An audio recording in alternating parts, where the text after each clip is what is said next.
सामने हो मंजिल तो रास्ता मत मोड़ना, जो भी मन में हो वो सपना मत तोड़ना। कदम कदम पर मिलेंगी मुश्किलें आपको, बस सितारे छूने के लिए ज़मीं मत छोड़ना। हेलो बच्चों, कैसे हैं आप लोग? आई होप कि आप बहुत अच्छे होंगे, शानदार होंगे, ज़बरदस्त होंगे। और आज हम देख लेते हैं BSc 6 semester chemistry paper 2 chemical energetics and radio chemistry की आंसर की। और ये पेपर है MJPRU यानी कि महात्मा ज्योतिबा फुले रोहिलखंड यूनिवर्सिटी बरेली का। जिन बच्चों ने इस यूनिवर्सिटी में एग्ज़ाम पेपर दिए हैं अपनी आंसर की चेक कर लो और ये चेक कर लो कि कौन से क्वेश्चन का सही ऑप्शन है और कौन से क्वेश्चन का आप गलत ऑप्शन लगा कर आए हैं। चलिए फिर मैं स्टार्ट करता हूँ, ठीक है। ओके, बीएससी सेमेस्टर 6 एग्जामिनेशन 2024-25 है, ठीक है। इसी साल का पेपर है, अभी का कल ही पेपर हुआ है ये। केमिस्ट्री कोड देख लो आप, chemical energetics and radio chemistry. चलिए 75 क्वेश्चन आपको करने होते हैं 100 में से। मैं डायरेक्टली पहला क्वेश्चन लेता हूँ। क्वेश्चन फर्स्ट है हमारा, ध्यान देना। क्वेश्चन फर्स्ट है, निम्न में कौन उभयधर्मी नहीं है? तो ए नंबर है HSO4 minus ion, B number है SCO3 माइनस आयन, सी नंबर है H2PO4 minus ion, D number है HCOO माइनस आयन। अब एम्फोटेरिक कंपाउंड जो होते हैं वो एसिड एंड बेस दोनों के सेम बिहेव करते हैं, यानी कि H+ आयन दे भी सकते हैं और ले भी सकते हैं। तो यहाँ पर जो फॉर्मेट आयन होता है ना, ये केवल H+ आयन देता है पर एक्सेप्ट नहीं करता है। इसको छोड़ो, आगे बढ़ाते हैं। डी नंबर पे टिक लगा दो, राइट ऑप्शन है। क्वेश्चन नंबर 2 है, 4 अम्लों के pKa प्रदान किए गए हैं। लाइन पे ध्यान देना, क्वेश्चन पे ध्यान देना। 4 अम्लों के pKa प्रदान किए गए हैं, इनमें सबसे प्रबल अम्ल का पता लगाइए। सबसे पावरफुल एसिड कौन सा है, स्ट्रॉन्ग एसिड कौन सा है? तो देखो तुम्हें मैं बता दूं इस चीज़ के बारे में थोड़ा सा, pKa का मान जितना कम होता है, ठीक है, वो इतना स्ट्रॉन्ग एसिड होता है। अब ढूंढ लो सबसे कम कौन सा, 2, 2.5, 3, 4। तो A number is the right option, ठीक है, बिल्कुल सही लगा हुआ है, ठीक। क्वेश्चन नंबर 3 की हम बात करते हैं। तो 25 डिग्री सेल्सियस पर जल के आयनिक गुणनफल का मान होता है, ये सबको पता होना चाहिए, 10⁻⁻14, ठीक है। यहाँ पे सी नंबर पे टिक लगाओ आप, सी नंबर पे, ठीक है। Okay sir, okay. अच्छा, क्वेश्चन नंबर 4 हमारा है 10⁻²2 नॉर्मल, 10⁻²2 नॉर्मल HCl की pH है। यहाँ पे टिक लगा दो आप, सी नंबर पे, ठीक है, the right option. Okay sir, okay. अच्छा, क्वेश्चन नंबर 5 है, OH- आयन का संयुग्मी क्षार है। तो OH- आयन का संयुग्मी क्षार हमेशा O आयन होता है। O आयन यानी कि O2- आयन होता है या O- होते हैं, ठीक है। अच्छा, क्वेश्चन नंबर 6 है हमारा, कौन सा लवण जल में अम्लीय विलयन होगा? कौन सा लवण जल में अम्लीय विलयन होगा? Which salt show acidic solution in water? अच्छा, which salt show acidic solution in water? तो CH3 COONA, बी नंबर है KCl NH4Cl एंड सभी। तो सी नंबर पे टिक लगाओ, NH4Cl अमोनियम क्लोराइड होता है। अच्छा, क्वेश्चन नंबर 7 है, 0.1 m NH4Cl यानी कि अमोनियम क्लोराइड के विलयन की किसके समीप होगी? क्या है, जलीय विलयन के किसके समीप होगा, ठीक है। इसमें क्वेश्चन देखते हैं, यहाँ पे ये हिंदी में गलत कर दिया इन्होंने, इंग्लिश में चेक करते हैं एक बार क्वेश्चन को। An aqueous of 0.1 m NH4Cl will have a pH closer to. हाँ, तो pH मान कितना होना चाहिए? इस 7 में का जो है pH मान कितना होना चाहिए, जल्दी बताओ बेटा, दिमाग लगाओ, कौन सा नंबर पे आप टिक करके आए हैं? 5.1, ठीक है, राइट ऑप्शन है इसका। आगे बढ़ाता हूँ, 0.10 m NaCl के बिलियन में सिल्वर क्लोराइड KSP का मान दे रखा आपको 1.2 मल्टीपल 10⁻⁻10 की विलेयता होगी 0.1 भी इतना। तो उसका C number is the right option है, ठीक है, 1.2 मल्टीपल 10⁻⁹ मोलर। ओके, क्वेश्चन नंबर 9 है, 10⁻⁻2 मोलर H2SO4 का pH मान है, बिल्कुल राइट ऑप्शन लगा हुआ है एकदम, ठीक है। ए नंबर पे टिक लगा दो आप, ठीक है। Okay sir, okay. क्वेश्चन 10 है, निम्न में कौन अम्लीय बफर? देखो यहाँ पे ऑप्शन गलत लगा हुआ है। ये जो अम्लीय बफर होता है ना, वो weak acid plus week acid and strong base से बने सल्ट का मिक्सचर होता है। तो इसका मतलब यहाँ पर ये हुआ कि वीक एसिड CH3COOH होता है और उसका सल्ट होता है CH3COONA। तो बी नंबर पे टिक लगाएं आप 10 के, ठीक है। ओके, मैं आगे बढ़ाता हूँ। क्वेश्चन नंबर 11 है, ठोस पोटेशियम साइनाइड को मिलाने पर, ठीक है, pH बढ़ेगा, pH घटेगा, pH समान रहेगा या चालकता नहीं बदलेगी? इस 11वें क्वेश्चन का ऑप्शन कौन सा है? ए नंबर बिल्कुल सही लगा हुआ है, pH बढ़ेगा हमेशा, ठीक है। क्वेश्चन नंबर 12 पे हम डिस्कस करते हैं, निम्न में सही संबंध है। pH इक्वल टू माइनस के लोग AH+ आयन, ठीक है, B pH plus POH 14 POH minus लोग A प्लस OH। तो सभी सही हैं, ये सभी सही हैं, आप सही पे टिक लगाओ बेझिझक। क्वेश्चन 13 है, 0.01 m एसिटिक अम्ल व 0.1 सोडियम एसीटेट के मिक्सचर का pH ज्ञात कीजिए, ठीक है, pH ज्ञात कीजिए, जबकि pKa 4.8 है। तो यार ये बड़ा इजी सवाल होता है, एक सिंपल सा सवाल है, इसको आप बड़ी आसानी से निकाल सकते हो। यानी कि ये आ जाएगा पी के ए की वैल्यू है 4.8, ठीक है 4.8, ठीक है। प्लस के अगर आप चाहो तो यहाँ पर निकाल सकते हो 0.01, तो sodium acetate Salt upon 0.1 Salt upon acid 0.01 है, ठीक है। यहाँ पे लोग आता है, यहाँ पे क्या आता है लोग लिखा हुआ होता है। अब पॉइंट से पॉइंट काटोगे 0 आ जाएगा, लोग 10 का मान 1 होता है, तो 4.8 प्लस के 1 कितना गया हमारा 5.8 इज द राइट ऑप्शन, ठीक है। आप 5.8 वाला ऑप्शन देख लो, वही क्या है हमारा राइट ऑप्शन है। कहाँ पर है ढूंढो 5.8 वाला, बी नंबर पे टिक लगा दो आप, ठीक है 5.8। आगे बढ़ाते हैं, क्वेश्चन नंबर 14 है HCl व NaCl दोनों के दोनों स्ट्रॉन्ग एसिड हैं एंड स्ट्रॉन्ग बेस हैं, तो सिंपल सी बात है, ये तो बेझिझक आपको पता होना चाहिए। 13.7 किलो कैलोरी प्रति मोल इनकी एनर्जी जनरेट होती है। 15वां सबसे दुर्बल अम्ल है CH3COOH। HCl एक स्ट्रॉन्ग एसिड है, H2SO4 भी स्ट्रॉन्ग एसिड है, नाइट्रिक एसिड तो बहुत ही ज़्यादा स्ट्रॉन्ग है, तो उसका मतलब है यहाँ पर आप ए नंबर पे लगाओ, CH3COOH is a weak acid. 15वां क्वेश्चन देख लेते हैं, 15वां तो हो गया हमारा। 16वां देखते हैं, समदाबी परिक्रम के लिए सही है। ये कुछ क्वेश्चन बड़े जान पूछ के दिए हैं टीचर ने, ताकि आप लोग पास्ट मार्क्स तो ला सको बड़े सिंपल से, ठीक है। जो बच्चे बिल्कुल नहीं पढ़ते हैं ना, कभी नहीं पढ़े, जिनको खाली एग्ज़ाम पेपर में बैठना होता है, जाना होता है, एक रात वाले होते हैं कि कल को पेपर है और 2 घंटे पहले देख लिया, उनके लिए भी बड़ा इजी पेपर बनाया हुआ है। समदाबी परिक्रम के लिए सही है, तो यहाँ पर दाब में कोई चेंज नहीं होता, समदाबी है तो दाब में कोई चेंज नहीं होता, DP इक्वल टू 0 होगा, ठीक है। अच्छा, क्वेश्चन नंबर हमारा है 17, उष्मागतिकी का प्रथम सिद्धांत किसका सिद्धांत है, यानी कि फर्स्ट लॉ ऑफ थर्मोडाइनेमिक्स, ठीक है, is the law of free energy entropy energy conservation in all, ऊर्जा संरक्षण का, ठीक है ओके। अच्छा, क्वेश्चन 18 है, निम्न में कौन सही है। CP minus CV equal to R, इसका मतलब है CP equal to CV plus के R। बी नंबर पे टिक लगा दो, बी नंबर पे टिक लगाओ। क्वेश्चन 19 है, निम्न में कौन सी समीकरण अभिक्रिया की उष्मा पर ताप के प्रभाव को प्रदर्शित करती है। तो रियलिटी एक ही इक्वेशन होती है, वो होती है किरचॉफ समीकरण, ठीक है। क्वेश्चन नंबर 20 है, निम्न में किस स्थिति में कार्य स्टेट फंक्शन हो। स्थिर आयतन पर कार्य स्टेट फंक्शन हो जाता है, ठीक है, ए नंबर पे टिक लगा दो।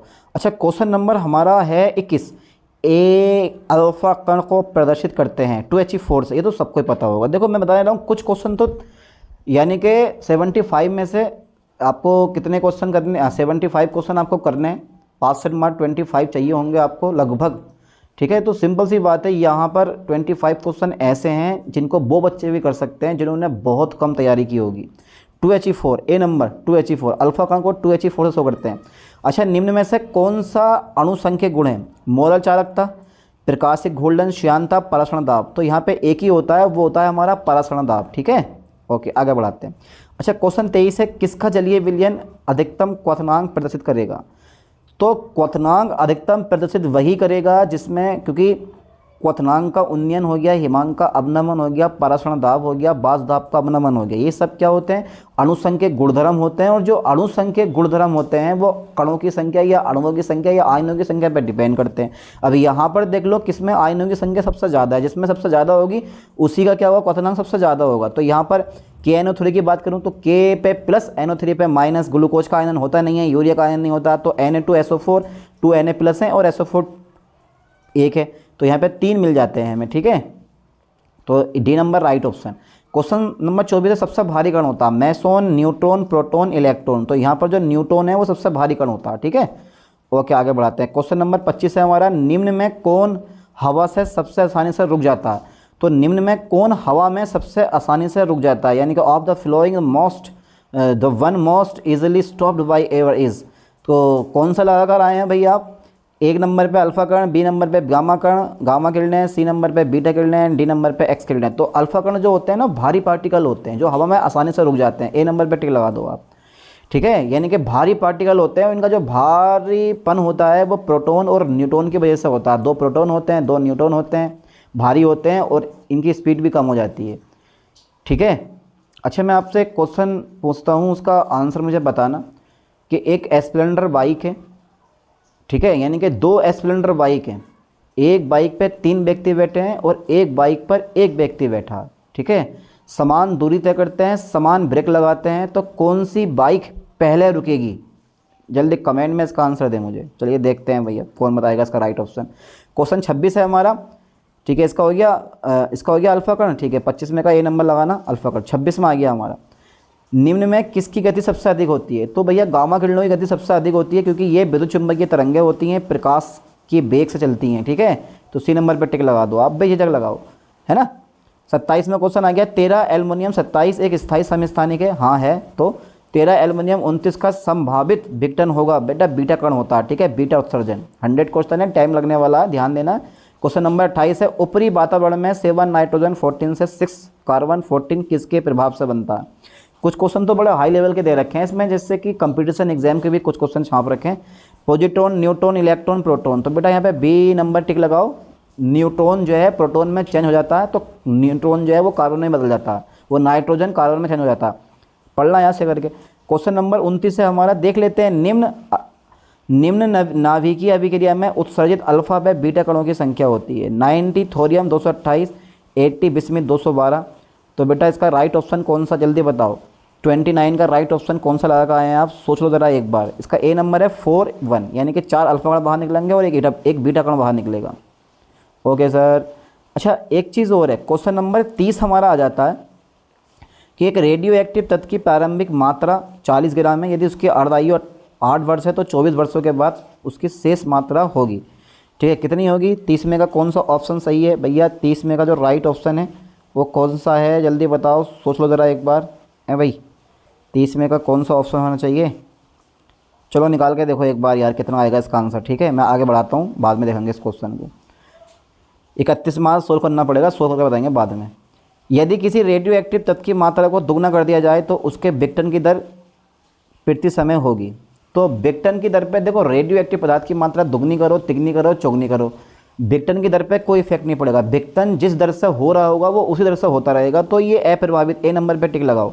अच्छा क्वेश्चन 32 है हमारा, निम्न में कौन, ठीक है, एक्सटेंसिव प्रॉपर्टी है, यानी कि व्यापक गुण है या विस्तारात्मक गुण है। तो ये यहाँ पे तुम्हारे पास है एंथैल्पी भी होती है, H फॉर एंथैल्पी, द्रव्यमान। ठीक है, और तुम्हारे पास जी ठीक है, यानी कि सभी, ये सभी पे टिक लगा दो। ठीक है, ओके। क्वेश्चन नंबर 33 है, निम्न में कौन अविस्तारात्मक गुण है, यानी कि इंटेंसिव प्रॉपर्टी है।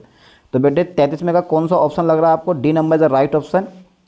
यहाँ पर डी नंबर पर टिक लगा दो आप। विशिष्ट उष्मा जो है ना वो एक इंटेंसिटी प्रॉपर्टी होती है।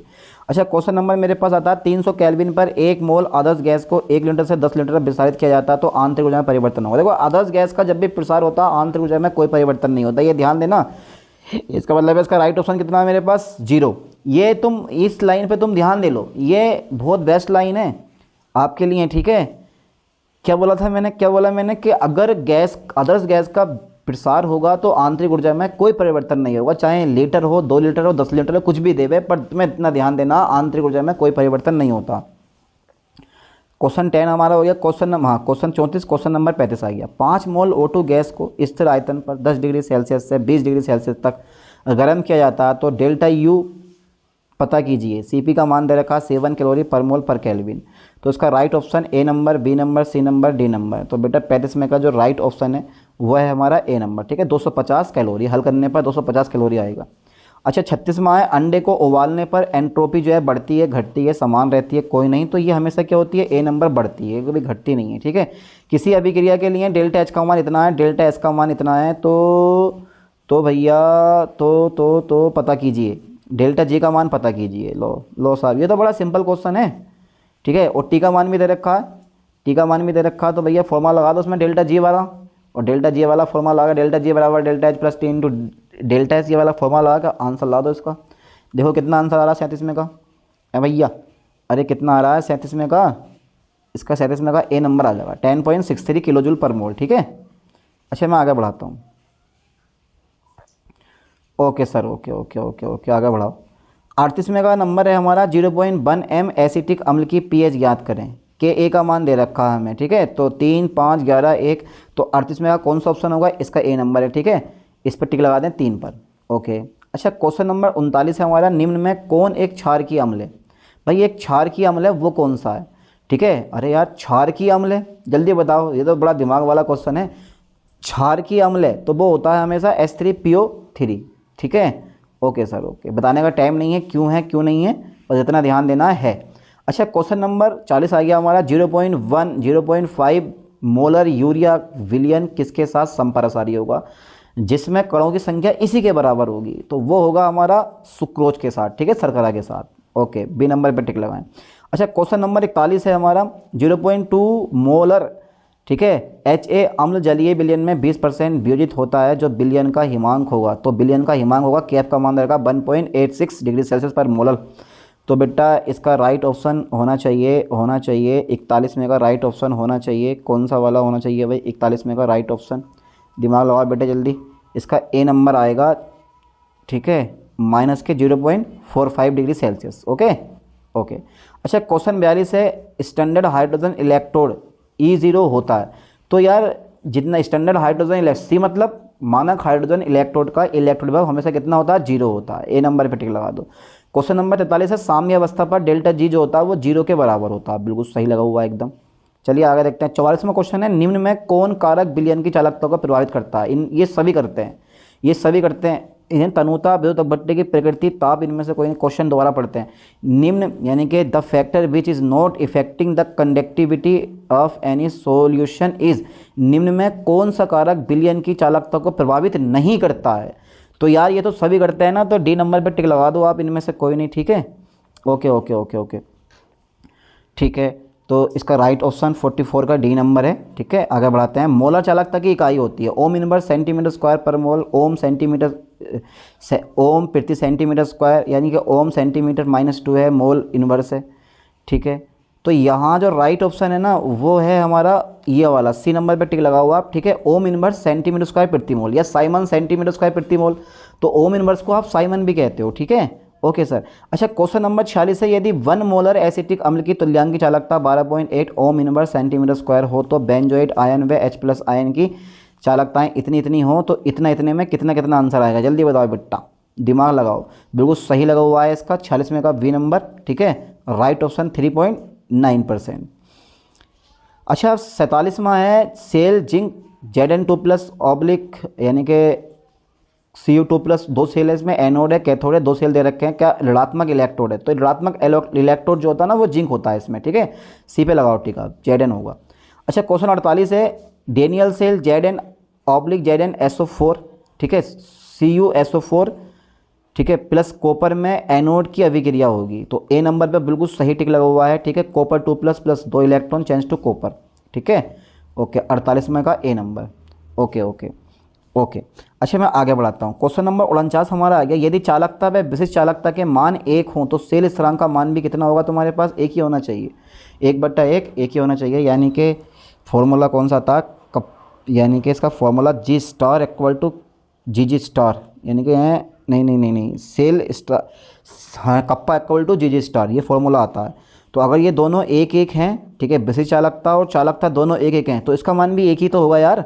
इसमें एक फॉर्मूला आता है सेल स्थिरांक का, ये वाला फॉर्मूला आता है G star equal to G, यानी कि कप्पा गुणा G स्टार आता है। तो अगर आपको G स्टार का मान निकालना सेल स्थिरांक का, तो ये गुणा वाला भाग में ये भी एक है, ये भी एक है, तो इसका मान कितना आ जाएगा हमारा, एक आ जाएगा, ठीक है। तो 49 में का एक आंसर होगा, आप ए पे टिक लगाएं। अच्छा, क्वेश्चन नंबर 50 है, सेल स्थिरांक की इकाई होती है, तो सेल स्थिरांक की इकाई जो होगी ना वो होगी, ये होता है लंबाई बटा क्षेत्रफल, ठीक है। जो सेल स्थिरांक होता है लंबाई बटा क्षेत्रफल होता है, तो एल के जो मान है वो सेंटीमीटर मान लो, सेंटीमीटर स्क्वायर, 1 सेंटीमीटर से 1 सेंटीमीटर कट सेंटीमीटर इनवर्स, ढूंढो कहाँ पर है इसमें, ठीक है सर। मीटर में लेते नहीं है क्योंकि भैया बिलियन है, बिलियन मीटर में थोड़ी ना बनाओगे यार, बिलियन तो तुम सेंटीमीटर में बनाओगे ना। चलिए, सेंटीमीटर इनवर्स 50 में का डी नंबर पर टिक लगाओ। अच्छा, 81 में आया है, लैम्डा ClCH2C का मान पता कीजिए, जबकि ऐसे ऐसे है और ऐसे ऐसे है, इसका आंसर जो है ऐसे ऐसे होगा। 81 में का देखते हैं कौन सा आंसर है, जल्दी बताओ, दिमाग लगाओ। ओ 51 में का देखते हैं कौन सा आंसर, जल्दी बताओ, 51 में का कौन सा आंसर होगा भाई इसका, जल्दी फास्टली देख लो ज़रा एक बार कौन सा है, तो हल करो ज़रा से करके इसको। तो हल करने पर हमें मिलता है सी नंबर, ठीक है, 388.5, ठीक है। ओके। अच्छा, 52 नंबर है, निकिल 2+ 1.0, इसकी मोलर सांद्रता दे रखी है, ठीक है। Au3+ 1.0 m और Au के विद्युत वाहक बल का मान ज्ञात कीजिए यदि इतना इतना और इतना इतना है। तो यार ये तो बड़ा इजी क्वेश्चन है, इसे तो आप बड़ी आसानी से कर दोगे हैं भाई। इसका तो राइट ऑप्शन सी नंबर है, ठीक है, सी नंबर पर टिक लगा दो, प्लस 1.75 वोल्ट। ओके। अच्छा, E0 = RT/NF log के EQ, ये समीकरण है किसका है, ये नेनस्ट इक्वेशन का है, ठीक है। ये नेनश का समीकरण होता है, 53 में का सी नंबर है, ठीक है। ओके, ये नेनश समीकरण होता है। ओके, आगे बढ़ाता हूँ मैं, चेक करते रहना भाई अपने अपनी लिस्ट। 54वां नंबर है, चार तत्वों पी क्यू आर व एस के अपचयन विभव इतने हैं, तो इनकी क्रियाशीलता का क्रम क्या होगा। तो माइनस के 2.90 प्लस के 0.34 प्लस के, तो ध्यान देना वो धातु सबसे अधिक क्रियाशील होती है जिसका मानक अपचयन विभव सबसे कम होता है। तो देखो सबसे कम पी का है, ठीक है, उससे थोड़ा कम जो है वो थोड़ा ज़्यादा जो है वो क्यू का है, उससे ज़्यादा प्लस 0.34 है, उससे ज़्यादा प्लस 1.20 है। तो सही क्रम जो है ना, D number is the right option. बड़ा बढ़िया लगा हुआ है, कुछ पेन चलाया है भाई साहब। आगे देखते हैं, 55 में है, सेल के ईएमएफ का मान होगा यदि अर्ध सेल निम्न है। सेल के ईएफ का मान होगा यदि अर्ध सेल निम्न है। तो ध्यान देना ईएमएफ पॉजिटिव होता है, हमेशा धनात्मक होता है, कभी ऋणात्मक नहीं आता। इन दोनों को जोड़ दो, दोनों को जोड़ने पर आप देखोगे सी नंबर मिलेगा आपको, ठीक है। ओके, यानी कि E0 कैथोड माइनस के E0 एनोड, कैथोड के इलेक्ट्रोड में से एनोड का इलेक्ट्रोड बढ़ा दिया जाता है, तो निकल कर आता है हमारा ई सेल की वैल्यू। अच्छा, मैं आगे बढ़ाता हूँ, तो 2.7 इज राइट ऑप्शन 55 में का। अच्छा, क्वेश्चन नंबर 56 आ गया हमारा, स्वतः स्फूर्ति सेल अभिक्रिया के लिए E0 सेल होगा, वो हमेशा धनात्मक ही होता है, ठीक है, बेझिझक लगा दो। क्वेश्चन नंबर 57 है, वह तत्व जो अन्य 3 हेलोजन को उनके यौगिकों से बाहर कर देता है जो सबसे अधिक क्रियाशील एलिमेंट होगा, और वो होगा हमारा फ्लोरीन। इसके लिए आपको विद्युत रासायनिक श्रेणी पढ़नी पड़ेगी और ये चेक करना पड़ेगा कौन सा एलिमेंट अधिक क्रियाशील होता है और कौन सा एलिमेंट कम क्रियाशील होता है। अरे आप इंटेलिजेंट, आपने सब कुछ पढ़ रखा है। 58 है, carbon plus O2 change to CO2, ये सिंपल सा क्वेश्चन है बिल्कुल। ये एक उष्माक्षेपी अभिक्रिया, और उष्माक्षेपी अभिक्रिया के लिए डेल्टा H का मान कैसा होता है, नेगेटिव होता है। बेझिझक बिल्कुल राइट ऑप्शन है, कुछ लंबा थोड़ा लगाया है। चलिए आगे देखते हैं, आगे देखते हैं क्वेश्चन 59 है, N2 plus 3H2 change to 2NH3 अभिक्रिया के लिए डेल्टा H होगा, तो डेल्टा E माइनस के 2RT, B number is the right option, ठीक है। बी नंबर पर टिक लगा दो इसके भी। अच्छा सर लगा दिया। अच्छा, जूल थॉमसन बिरल है, बिरल नहीं प्रभाव बोलते हैं इसको, जूल थॉमसन एक्सपेंशन विस्तार है। हाँ, बिरल मतलब फैलना, बात सही कह रहा है ये भी, बिरल मतलब प्रसार है या विस्तार है, तो जूल थॉमसन प्रसार है। समदाबी, सम एंथैल्पी, समतापी या कोई नहीं, तो ये सम एंथैल्पी होता है, बी नंबर पर टिक लगा दो। अच्छा, एक चीज़ मैं आपको और बता देता हूँ मेरे दोस्तों, ठीक है, सुनने के लिए तैयार हैं। चलिए अभी सुनाते हैं, फिर आगे बढ़ाते हैं थोड़ा सा।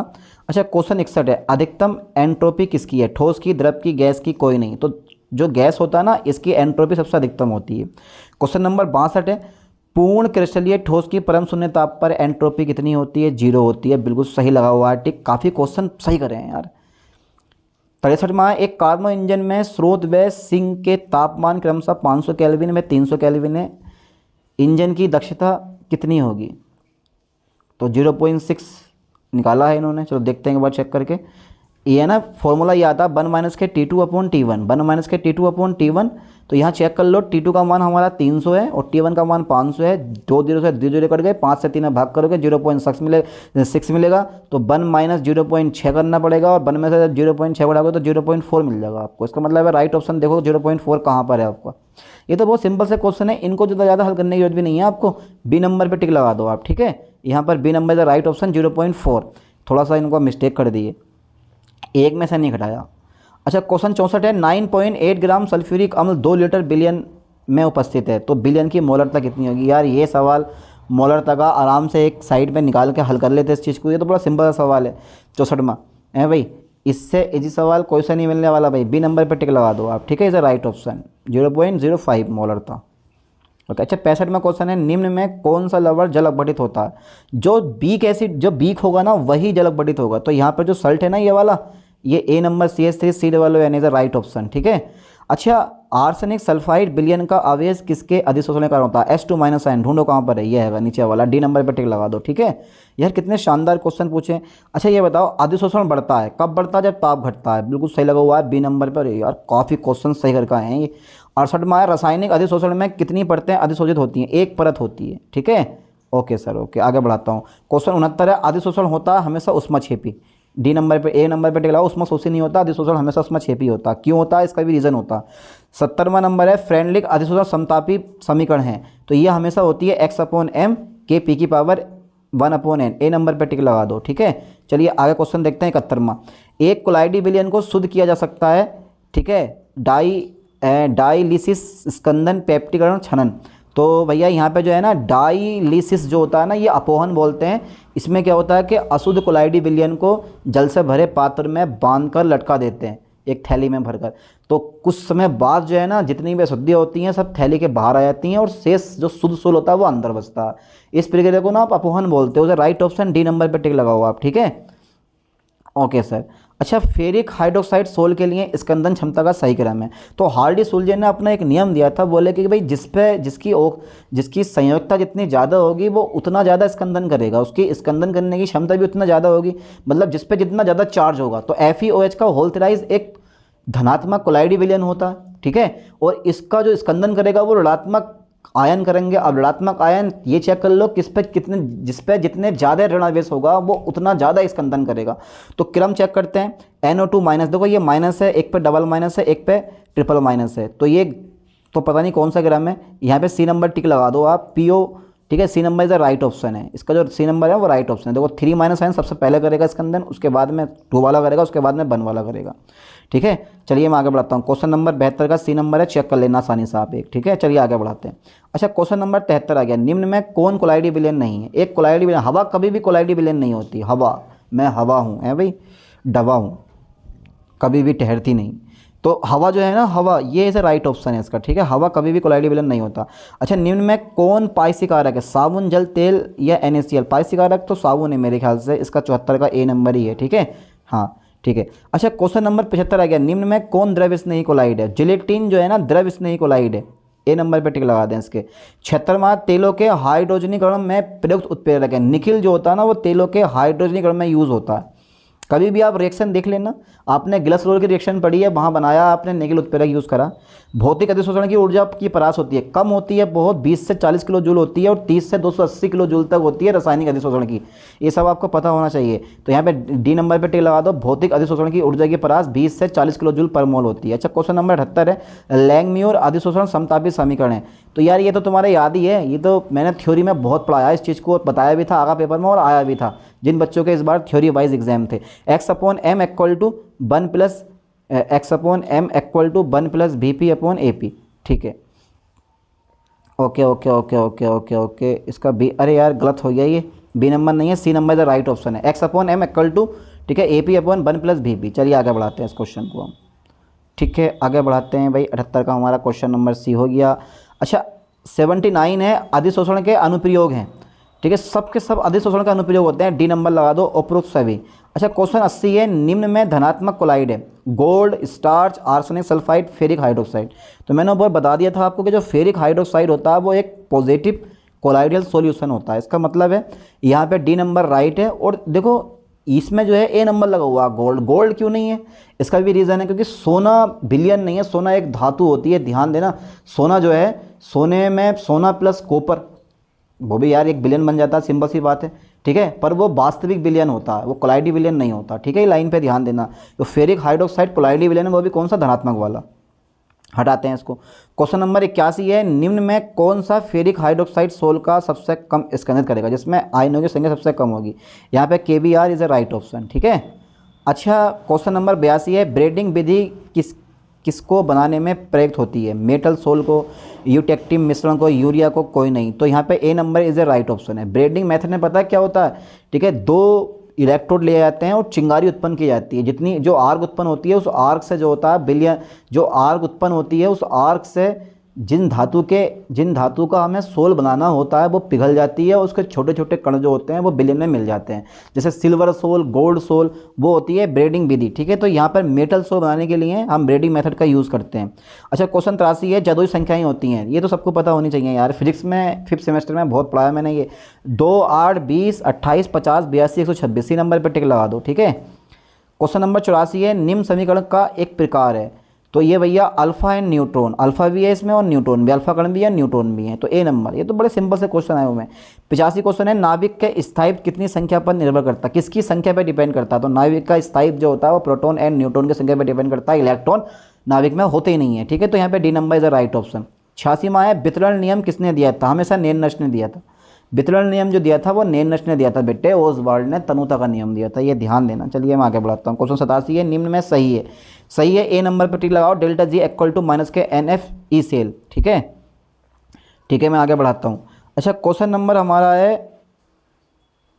88। निकट शून्य केल्विन पर सही है निकट शून्य केल्विन पर सही है। यार ये आप खुद से देख लो, इसका ऑप्शन तो मुझे भी नहीं मिला।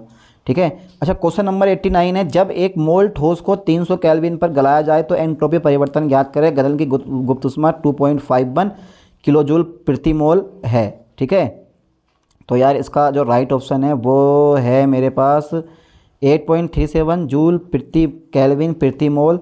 तो 89 का जो राइट ऑप्शन है वो है आपका ए नंबर पे टिक लगा दें आप। ए नंबर कहाँ है इसका? 8.37 जूल पर केल्विन पर मोल। ठीक है। अच्छा आगे बढ़ाते हैं। ठीक है। ठीक है, ये नंबर हो गया हमारा क्वेश्चन नंबर 89 का। अच्छा 90 आ गया हमारा। आदर्श गैस मानते हुए 0.2 मोल ऑक्सीजन व 0.6 मोल N2 को 25 डिग्री सेल्सियस पर मिलाने पर मोलर एंट्रोपी परिवर्तन होगा। और अब बड़ा पेचीदा मामला भाई। कौन सा ऑप्शन लग रहा है भाई आपको? कौन सा लगा के आए हैं आप लोग? सर लगा के आए हैं? अबे लगा के तो आए हैं, कौन सा लगा के आए हो? हाँ लगा के आए हैं भाई। कौन सा राइट ऑप्शन है इसका भाई? ठीक है, इसका बी नंबर है 4.678 जूल पर केल्विन पर मोल। हल करोगे तो यही इसका ऑप्शन आएगा। अच्छा 91 क्वेश्चन है, कौन सा सही है? ए भी सही है, बी भी सही है, तो दोनों पे टिक लगा दो आप सी नंबर पे। ठीक है।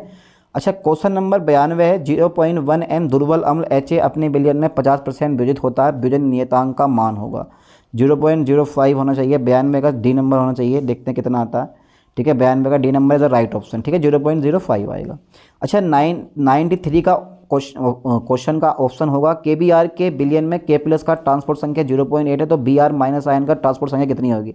जो मैंने शून्य लगाई है, जबकि तुम्हें पता होना चाहिए कि positive plus negative equal to 1 होता है, यानी कि प्लस धनात्मक आयन का ट्रांसपोर्ट नंबर प्लस ऋणात्मक आयन का ट्रांसपोर्ट नंबर 1 होता है। 1 में से कितना घटाओगे? 0.8, तो हमें बचेगा 0.2।